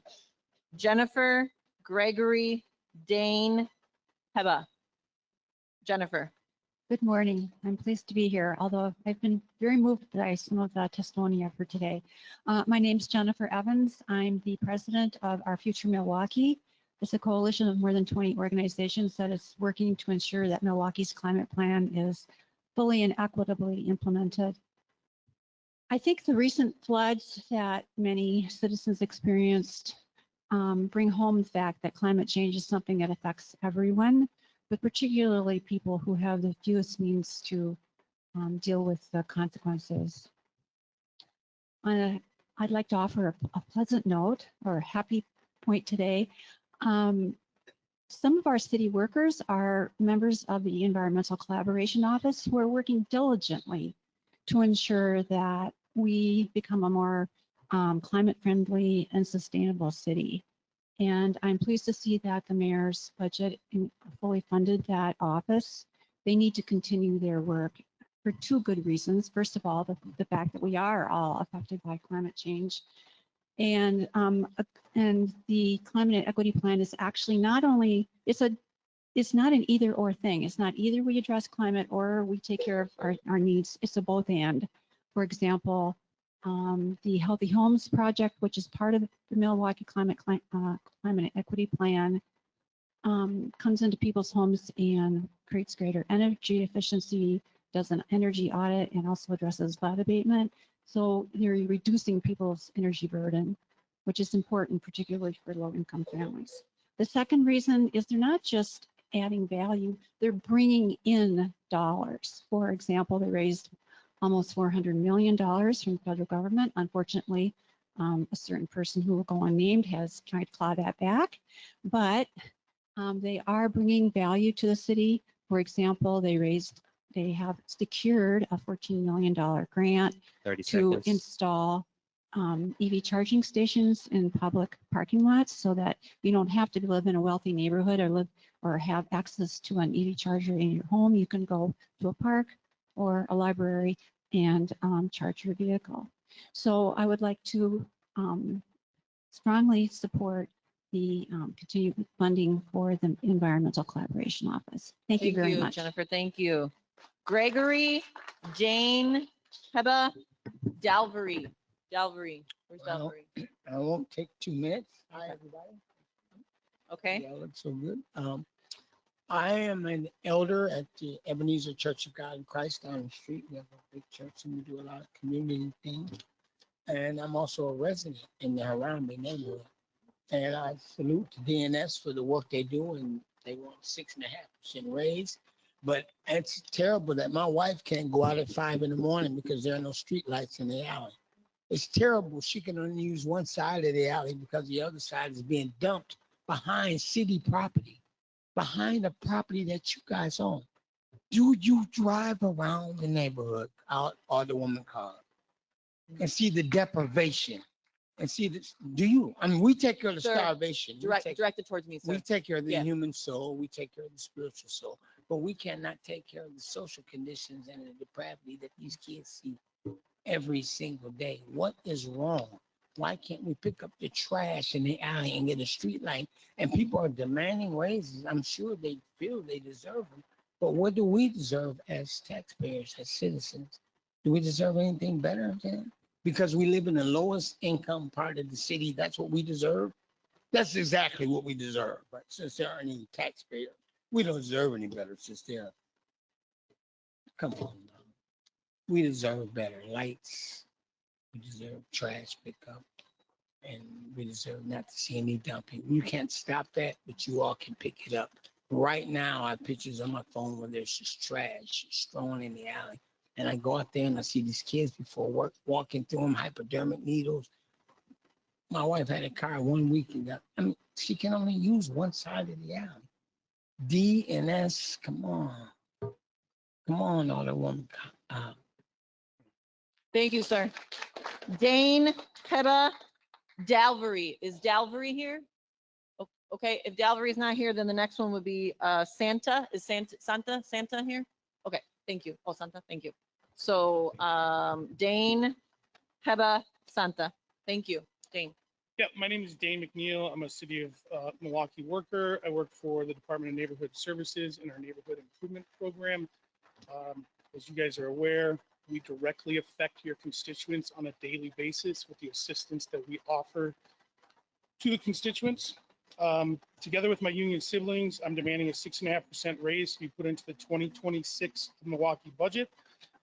We deserve fair compensation for our labor performed, and we deserve dignity for our hard work. Please provide us that raise. Thank you. Thank you. Did I say it correctly, Heba?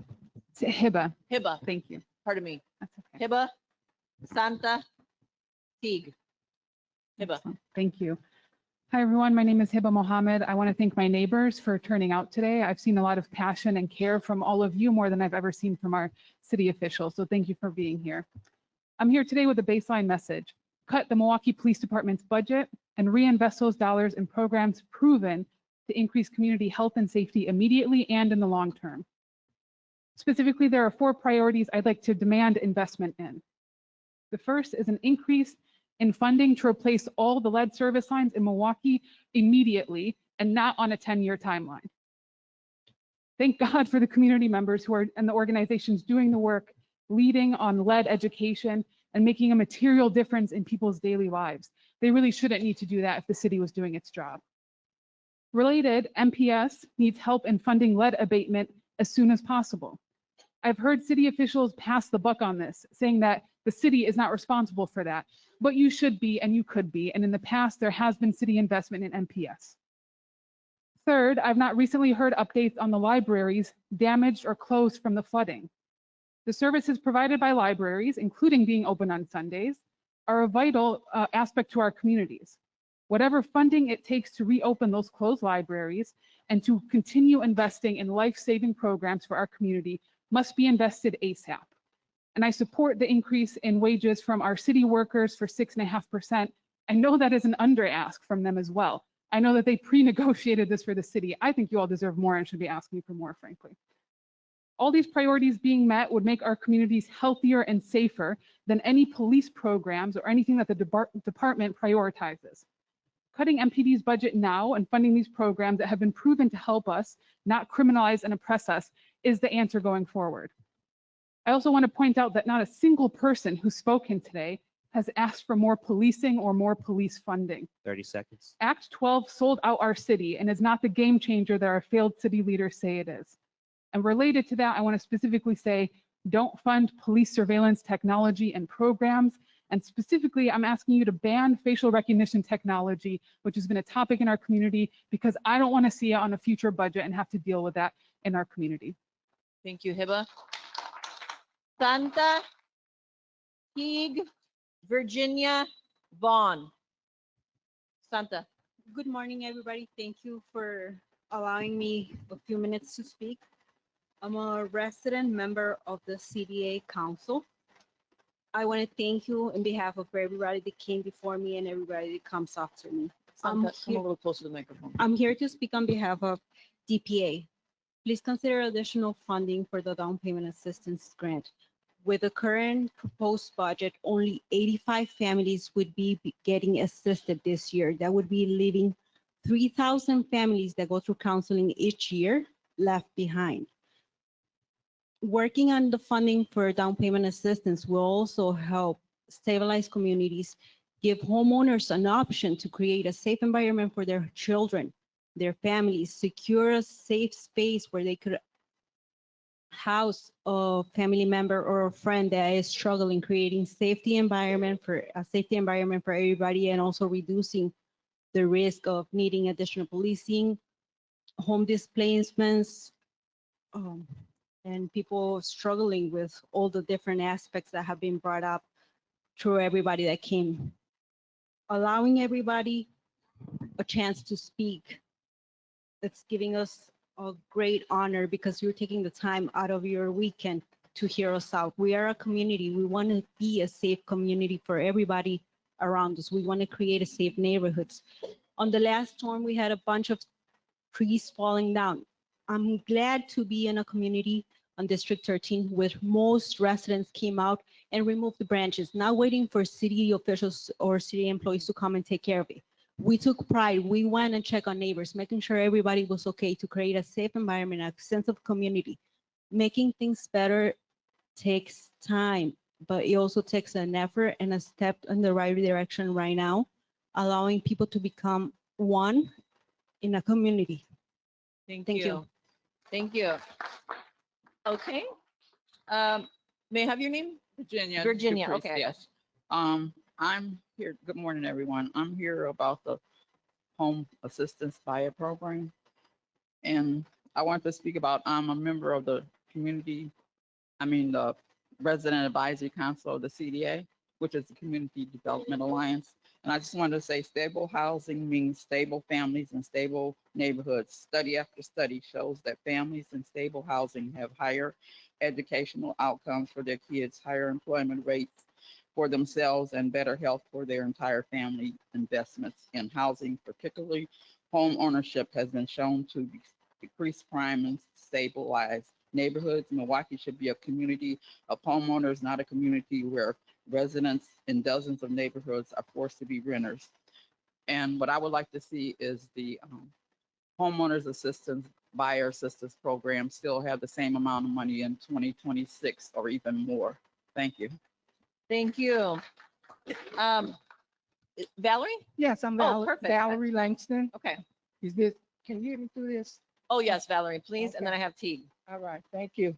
The CDA appreciates the collaborative efforts shared with the city of Milwaukee over the last 4 years. There's been a definite impact on the families in our communities who have purchased homes and or are qualifying for home buying. Down payment assistance is a real necessity, excuse me, for many families, and I agree with everything the other residents and advisors here have mentioned. I would like to highlight and focus on the exceptional work done by the home buyer counseling agencies and CDA.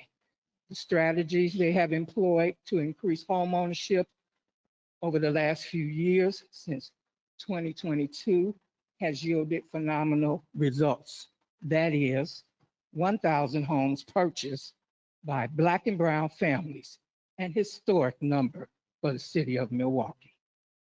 CDA's work continues to grow and has expanded to include the addition of us Resident Advisory Council on Housing members, ROC. Excuse me.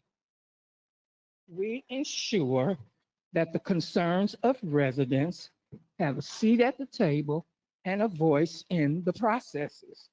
The previous successes of CDA DPA program are why us ROC members advocate so strongly at these community listening sessions and speak up so pointedly wherever we are invited. The task of ROC is to support our neighbors, and we want to ensure that all who want to become homeowners in our neighborhoods will have an avenue to pursue those dreams. The DPA contributions help families realize those dreams.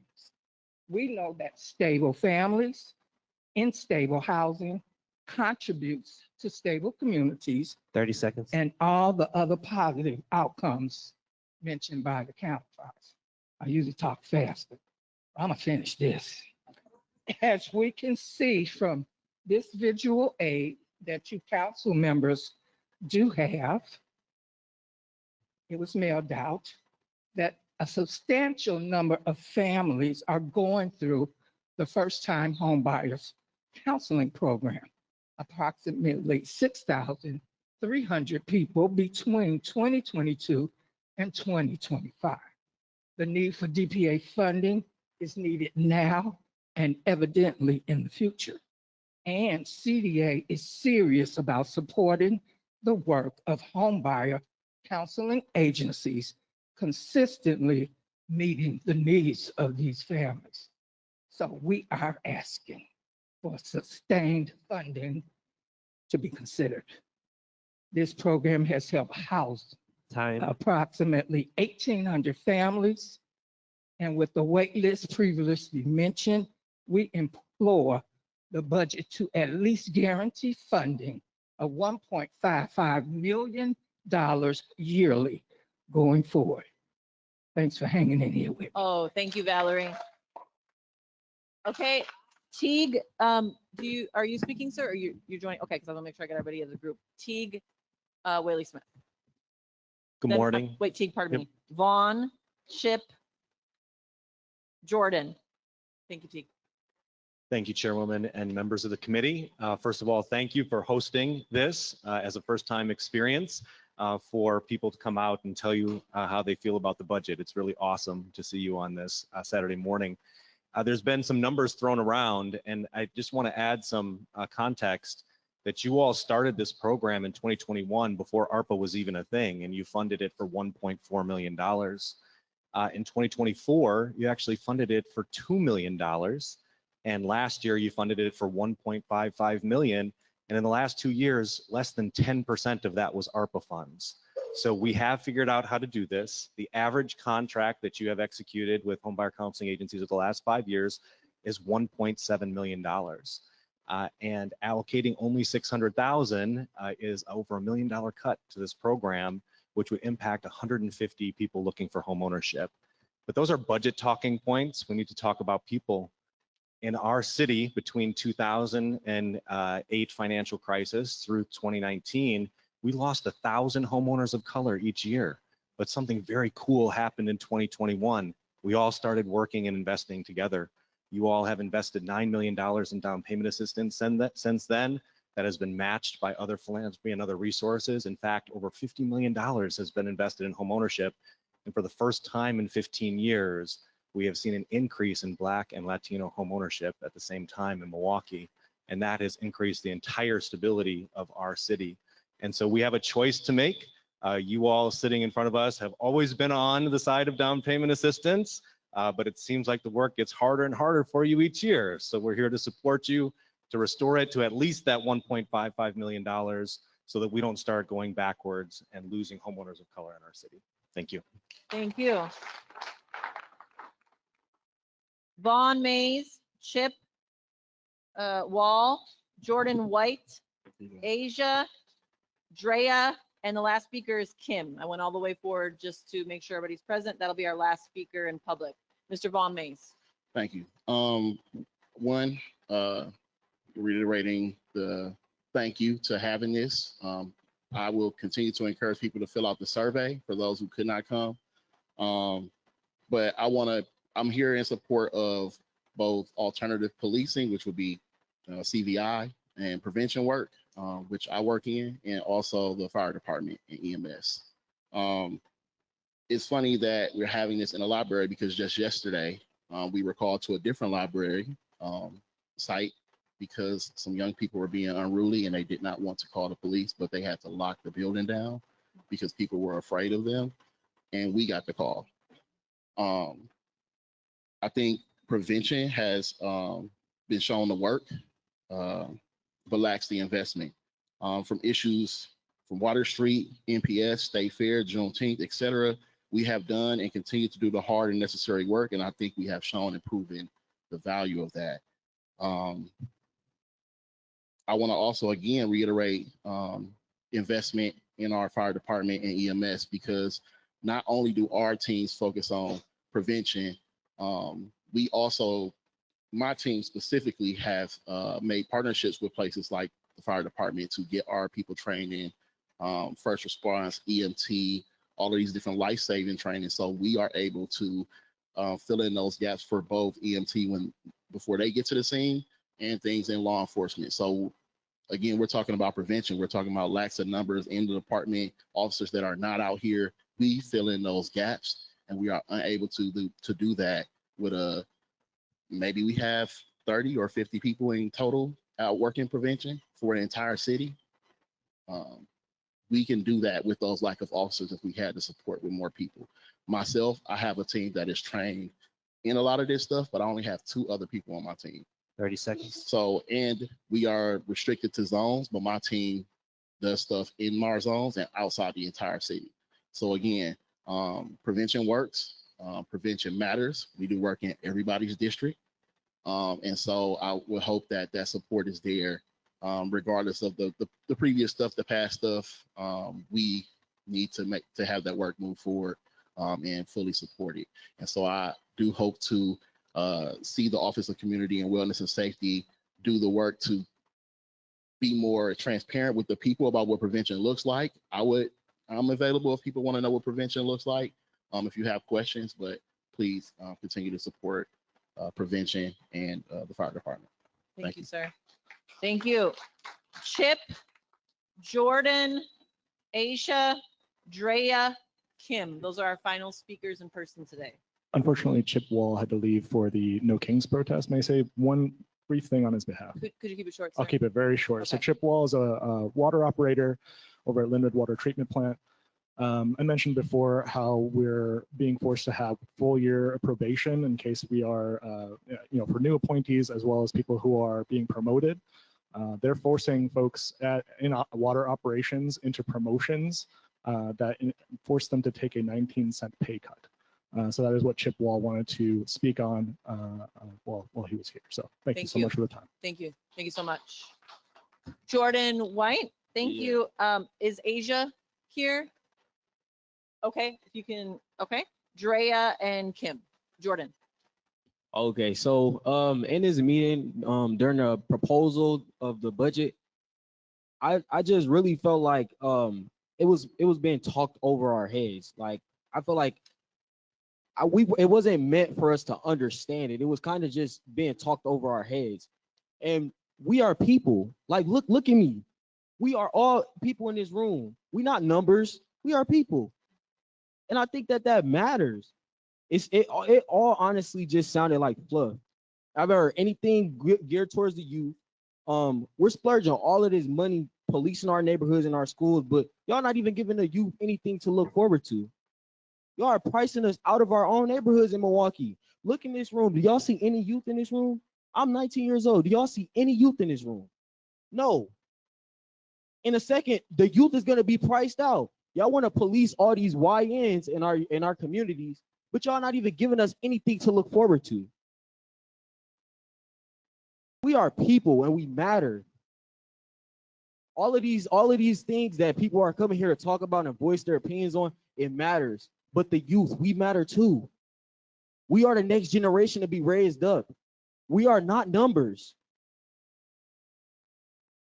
I just wanted to say, I even tried to get an apartment here in Milwaukee, right? And I couldn't even get approved. Nobody wanted to rent to me because I didn't have rental history. I didn't have X amount of I didn't have 3 times the rent, 4 times the rent, a certain credit score. What hope does that give the youth in Milwaukee? The neighborhoods that we were raised in, we can't even get rent in those neighborhoods. We can barely even afford our groceries now. Y'all want to raise taxes? That's the only solution here, is to raise taxes. Raise our taxes around these streets. We can't even there's no jobs. We don't have the infrastructure for this. 30 seconds. We can't get housing. We cannot get jobs. We can barely pay for groceries. And y'all wonder why this room looks like this. Everybody's older. There's no one nowhere younger. No one is my age here. We're all being priced out. But y'all want us to vote on the behalf of a mayor that has no interest in our communities. Why do we always get the shorter end of the stick? That's the question I'll leave with everybody in this room. It's a shame. Thank you, Jordan. Thank you. Asia, it's Asia, Drea, Kim. Is Kim here? Kim, okay, so Asia, Drea, Kim, and Kim is our last speaker in person. Asia. Well, first off, came off.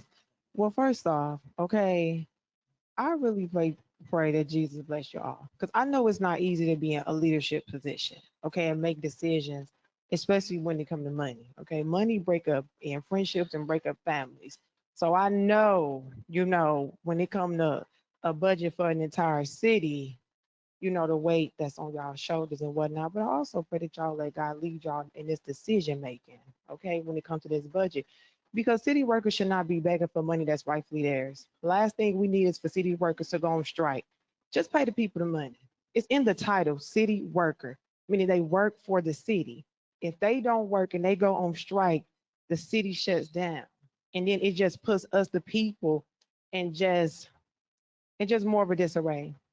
So y'all want our vote, but when y'all get it, it seems like y'all just turn around and give us y'all behind the kiss. It's not right. Y'all didn't get y'all positions off Indeed. We, the people, are the reason y'all got y'all positions, especially the mayor. There would be no budget without the people in this room and the City of Milwaukee residents. So the budget comes from the people in the room who's sitting here begging y'all for money, okay? And money go missing. Y'all don't address that. Y'all give yourself raises while we the people are at the bottom. I just don't understand this whole top and bottom situation.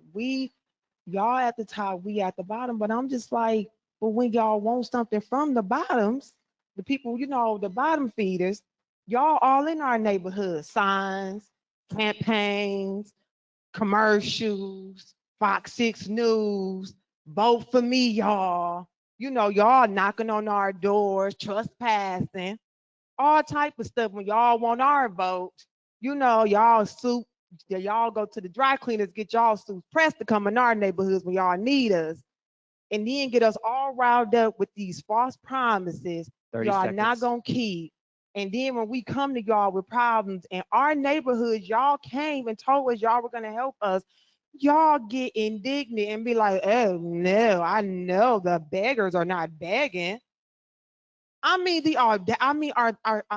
Is somebody selling audacity? Because it seems like y'all buying it. I just don't understand it, okay? Y'all don't care about the people in the ghettos and poor neighborhood. Elders are being priced out of homes they worked hard to pay for and paid off. They are on fixed incomes, but do y'all care? It don't seem like it. Police officers should not be in schools. We need more outlets and resources for the youth inside the schools. But the last superintendent stole $250,000 and nothing happened. But then y'all want to sit here and then be like, oh, vote for me. I think not. Y'all need to vote for us, the people. Time. Okay, do right by us, the people. God bless y'all. Thank you. Drea, Kim, and then we have a few online speakers and we will conclude. Drea Rodriguez. Thank you. Good morning. I'm Drea Rodriguez and I was born on 23rd and Belit and now live near 6th and Burnham. I've watched Milwaukee change. We used to have working families that owned homes and looked out for each other, and now people are just trying to survive while the programs they counted on are disappearing. Here's the deal. We can agree on 3 things. We all want safety, budgets show what we value, and small shifts make big differences. Milwaukee spends $12 on NPD for every $1 on housing. Move one of those 12 to housing and community investment. NPD keeps 11. That's not cutting safety, that's accountability. And let's be real, MPD's fiscal management is sloppy. Too much turnovers, too many lawsuits, too many dollars gone with nothing to show for it. Every wasted dollar there is not one helping residents build stability. And Common Council, you need accountability too. You announced an illegal dumping committee months ago and still no appointments. Neighborhood groups already gave you real solutions. At least tell residents you read the letter. Time is money and letting good work sit is a waste of both. Real relationship building isn't handing out ice cream and driving back to Greenfield at the end of your shift. Respect and safety comes from connection, not control. You can't build stability by pointing a gun at it. When people say stay, they invest. in kids, gardens, small businesses, and each other. Stability creates safety. So move one of those $12 and fund down payment assistance so renters become homeowners and become rooted. Invest in training, communication, de-escalation, and hiring officers that actually live here. And measure what matters. Fewer evictions, cleaner blocks, fewer repeat calls, stronger neighborhoods. And if it works, keep it. If not, adjust it. That's leadership. Make this budget an experiment in hope, guided by math, measured by people, grounded in trust. Invest in homes, invest in stability, and invest in Milwaukee. Thank you. Thank you, Drea. Kim is our last speaker in person. All right, Kim. And then we have about 6 or 7 online people. Chris, check with the online people if they still want to speak, and then we'll conclude. Kim, please. Good morning. I'm That's short, okay. so I'm a That's all right. Kim. Hi, I am a City of Milwaukee worker. I'm a sanitation / fleet. I've been working for the city 10 years. I started off on a truck. Believe me, us garbage workers, we take pride in our work, but we also need to pay. We deal with a lot of hazardous material in garbage cans. We don't know what's in there when we flip them carts. We didn't got splashed with dog mess, oil, any and everything in there. You know, we the first ones. When the winter hit, the first snowflake that come out that sky, we are the first ones they call. We can just, our heads can just hit the pillow. Hey, we got a snow emergency. We need y'all in. We ain't even got an hour of sleep, but we gonna be out there 12 hours plowing, salting, making sure everybody is able to get out their house to get to their destination that morning. Don't nobody, first responders, y'all think of them as ambulance, fire, police. We are y'all first responders. We are. We come out first, let y'all out. We clean up what others don't want to. I think we should start at 6.5 next year, and the year after constantly go up. We shouldn't just stop at 6.5. We should constantly get raises. Like the police always asking for something to be at a light. I see somebody riding past real fast, police standing right there. They not going to get them. They don't want to do that paperwork. They keep let them go. I ain't going after him. Let the next one catch him. That's all I got to say. I support. Thank you, Kim. And Acts, I got my first house through y'all. 15 Wow. years ago. All right. Thank you. Thank you. So that concludes our in-public testimony. That was a great amount of testimony, democracy in action. Thank you all for a wonderful meeting. We now have a few online speakers that have been waiting patiently. Chris, call each name. It'll be 1.5 minutes per speaker. First name? Yes, for those of you who are on our virtual platform, please press the raise hand function to indicate that you plan to speak. And so first we have Bruce Kruger, and we'll give a moment for you to unmute. Okay. Bruce, are you ready?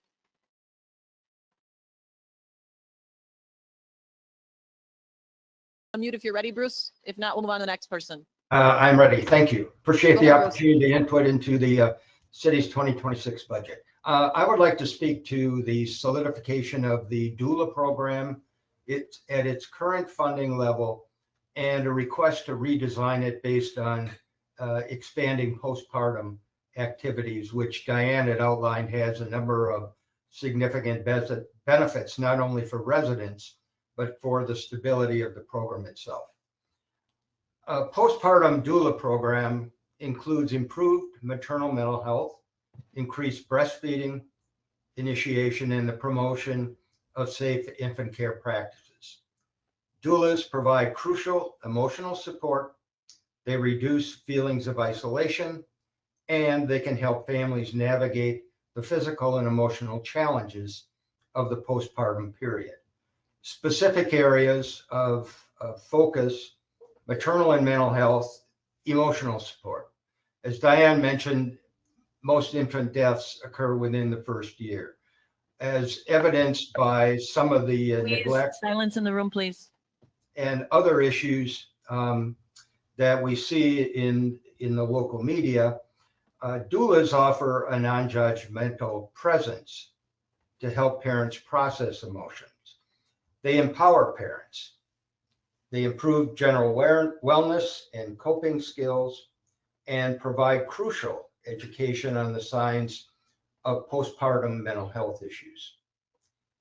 Improved infant care and outcomes. Doula support has been studied and linked to the increased likelihood of putting infants to sleep on their backs and using car seats correctly to reduce SIDS deaths and unintended motor vehicle incidents. Doulas provide lower cesarean section rates, which is a savings to not only the healthcare system, but it improves the health of the mother and the infant. And they have measured and validated that lower incidence of low birth weight. So Please conclude, Bruce. yep, thank you. The other areas are education, practical support, as well as additional maternal health benefits. So thank you for the opportunity. And again, bottom line is maintain funding and redesign the program to include postpartum care. Thank you. Thank you. This has been live streamed and recorded too, so we're going to amplify everyone who's speaking. There's a record of you speaking, so I want everybody to know that. Okay, next speaker. Athena Turner. Athena, are you prepared to speak?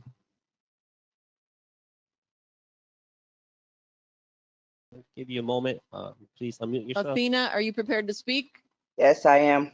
Okay, good morning, Athena, please. Good morning. My name is Athena Turner. I'm a Milwaukee resident. I want to talk about rehabilitation services and mental health services in the 53205 and 06 area code. I feel as if we need to fund more of those services. I've seen so many people being redirected from the old Watertown plank to the mental health services right here on 12th and I can't remember the exact street, but I just feel like we need to fund those services more so because there are so many people in the 53205 and 06 area code that are suffering from addiction and mental health. It goes hand in hand. And if we can't get a little bit more funding towards that, I feel like that will help too, as far as like with teens and adults. And that's all. Thank you. Thank you, Athena. Next speaker. Okay. If there's anyone else wishing to speak, please press the raise hand function. At this time, there's no one else. Okay, last call for virtual speakers. You can also still register your thoughts via email. We'll add it to the record. Last call for virtual speakers.